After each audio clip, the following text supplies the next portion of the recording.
So the border is overflowing. Numbers and numbers of buses, cars, what you name it, are jam-packed over at Beitbridge, and people are trying to cross the border illegally, and the border patrol is having to even use drones to employ new tricks in order for them to kind of manage the situation. And so, yeah, we absolutely salute them for all their efforts and all the lengths that they are going and so forth.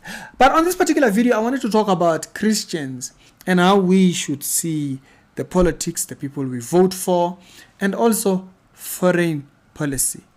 It's a topic that you don't normally hear a lot about, which is why I thought to do this particular video. If you read the story of Israel, you will notice God tells them how to conduct themselves amongst themselves, how to conduct themselves pertaining people who were sick, and how to make sure that diseases, illnesses, and all these things do not spread. Which is why when the Black Plague, Europe, and so forth, when it kept spreading across, the Jews, they were not dying. People even accused them of witchcraft, but it was not that. It was because the Jews were living by kosher laws, and kosher laws, one of the biggest deal in kosher laws is washing hands. Something as simple as that was saving them from masses of deaths, like infant mortality. Kids were dying like crazy. And from a simple thing like this, doctors back then, because they didn't wash hands, a doctor would go from handling a dead body and go straight to giving birth, to childbearing. And it will cause problems because the infections, all those things, and kids will be dying for that. But then, because in kosher laws, there's all this washing of hands aspect of things, little did they know that that particular one thing that was there given to them by God was going to preserve them. And so, God was ahead of all the dietary, all the health care. Yeah, God was way ahead of science over them.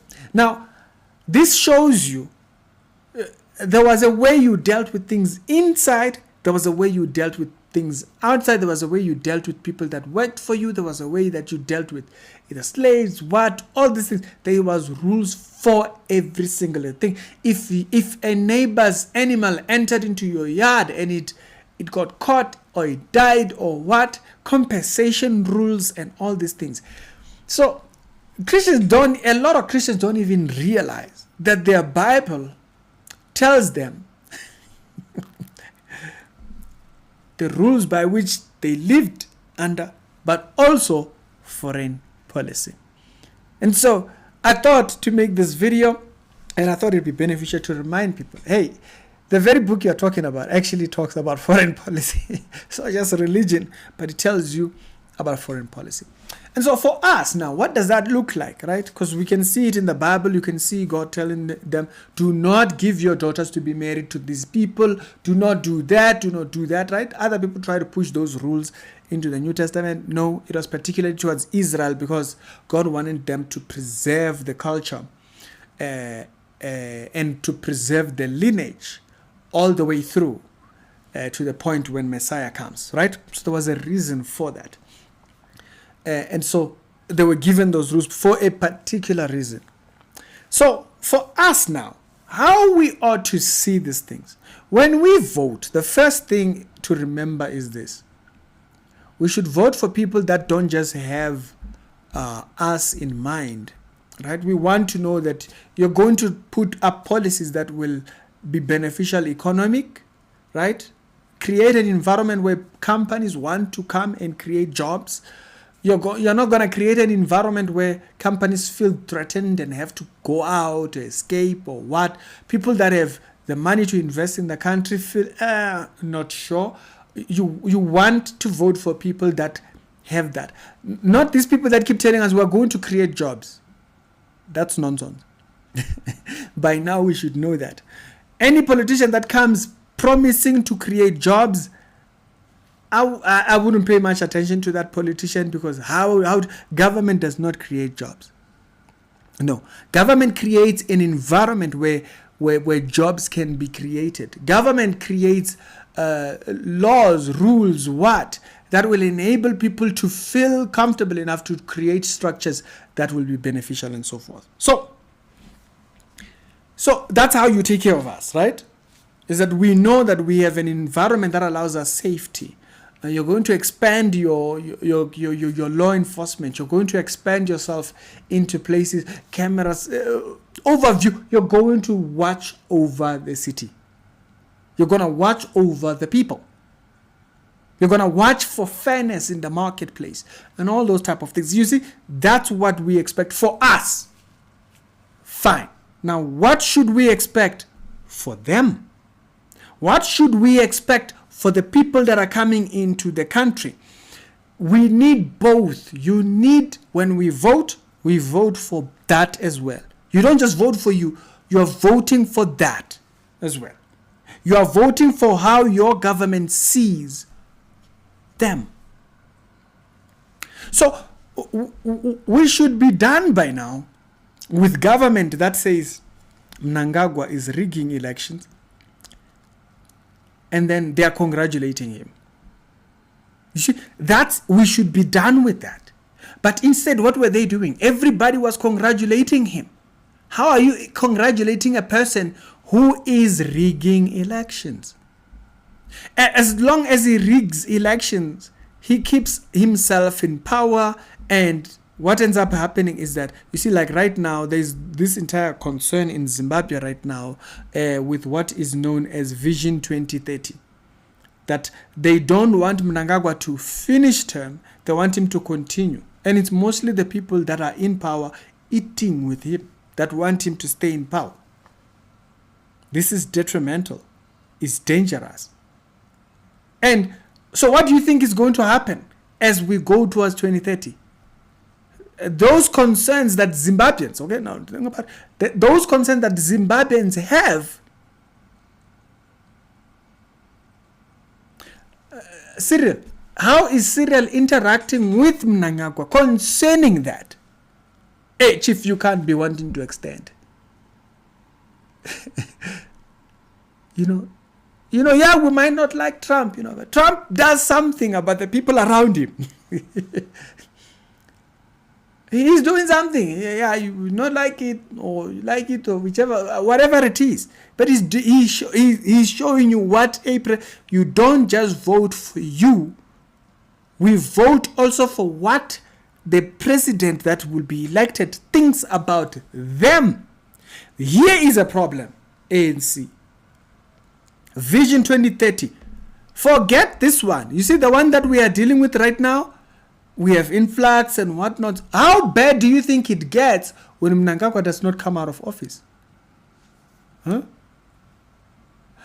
What is your policy? When people are now staying here, you have people that will be there here in South Africa. They are busy chanting for Mnangagwa over there and causing all kinds of chaos over there. What is your viewpoint when you see things like that?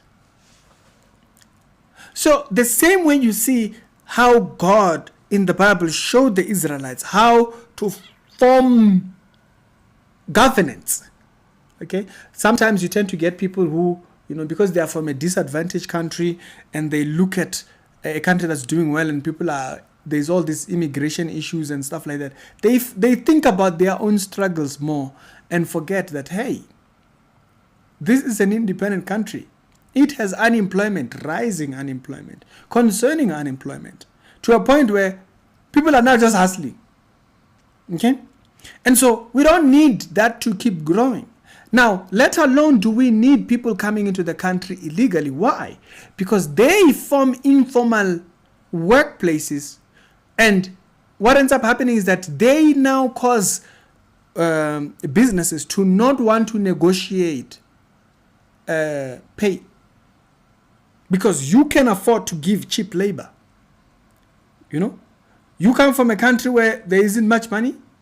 You get over here, they say, okay, we're going to give you 3,000 rands. And you're like, oh yes, that's more than enough. That's like 100 and something US per month. I will take that. But then for a person who is local, you can say, no, That's not even the minimum wage. But you're not worried about minimum wage. Why? Because to get anything at all is enough for you. You see, so it creates problems. So when we vote, don't just think about you. Do think about them as well. Because what ends up happening is that they create an environment where you might not be able to negotiate pay thingy and whatnot. You know, your entire can shake up your entire workforce and all that. You don't just vote for you. The Bible shows you how politics is done. The Bible tells you how to think about politics. You vote for you in the sense that this is the person that you think is fitting or is best fit out of everyone that you are given, right? But then at the same time, you think about what does this person think about the people who are around the country? What does he think Lesotho? What is his concern concerning Lesotho? What is his concern concerning Swaziland? What is his concern concerning Zimbabwe? What is his concern concerning Mozambique? We need to hear all those things. It's not just, I'll come, I'll create jobs. Stop with that one. You see, we need to have that at the back of our mind. A person like Julius, I can't vote for. Me, I can't. It's not personal. Julius believes in one Africa. Julius has said publicly that he does not believe in borders. Now, if the Zimbabweans, if their country was doing fine, they would want borders. But because their country is not doing so well, you know, it's better South Africa not have borders. So the Mandela can walk it. You don't balance things like that, okay? That's not how things work. So Julius is not a person you vote for. Why? Because he doesn't think you deserve to be secured and regulate what's happening in the neighbor's house. He wants to congratulate in spite of the fact that what's being done there is not right. They have a comment about Trump and Venezuela. They know to condemn it. But when Mnangagwa rigs elections, they are quiet. That is terrible politics for the people that vote for you. Good politics for the people that vote for you is you must condemn those acts as well. You condemn Trump and his Venezuela issues. He's dealing with this North America, South, whatever, America issue. You right here next door. So when we now have issues where we are talking about a neighboring country, talking about wanting to not get out of office, and you guys are just quiet about that. You see, the South Africa should be concerned about that.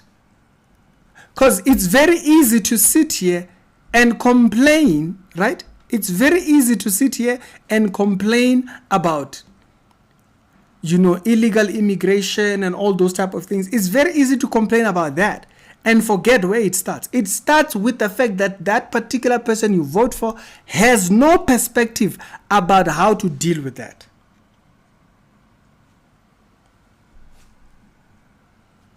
They are talking about Vision 2030. The leaders here in South Africa, they are quiet.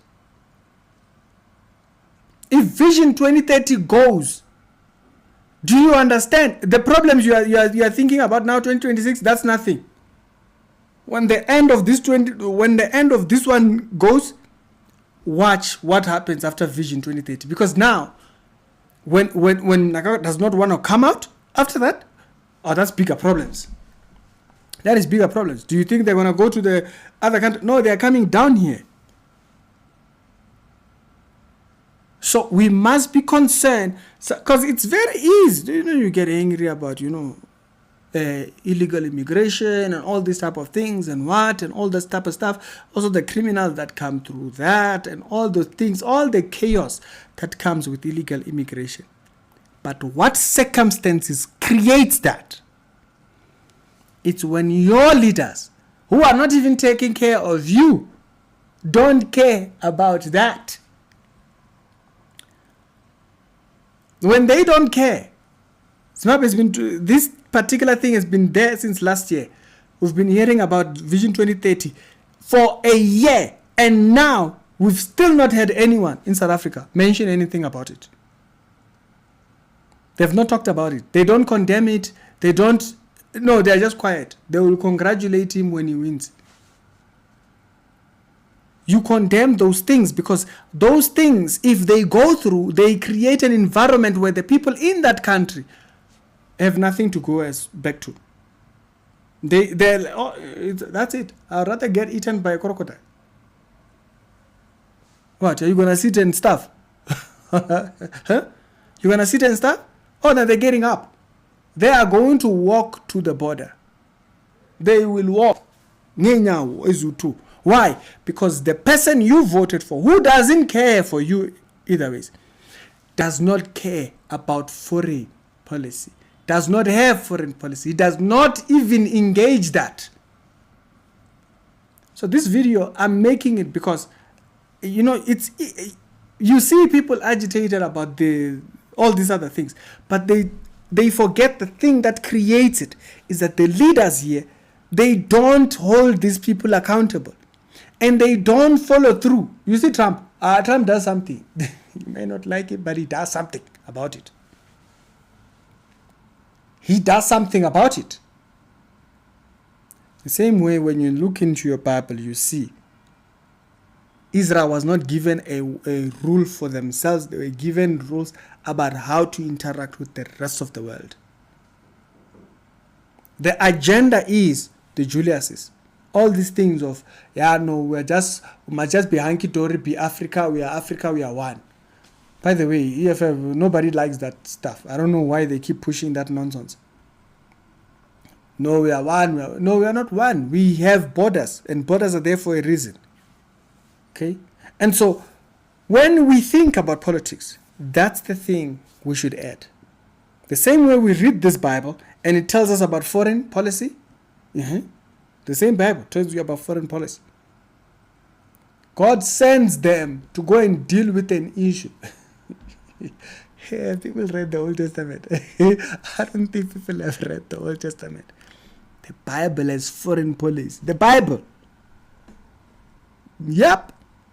And so we should be concerned when our leaders don't have that.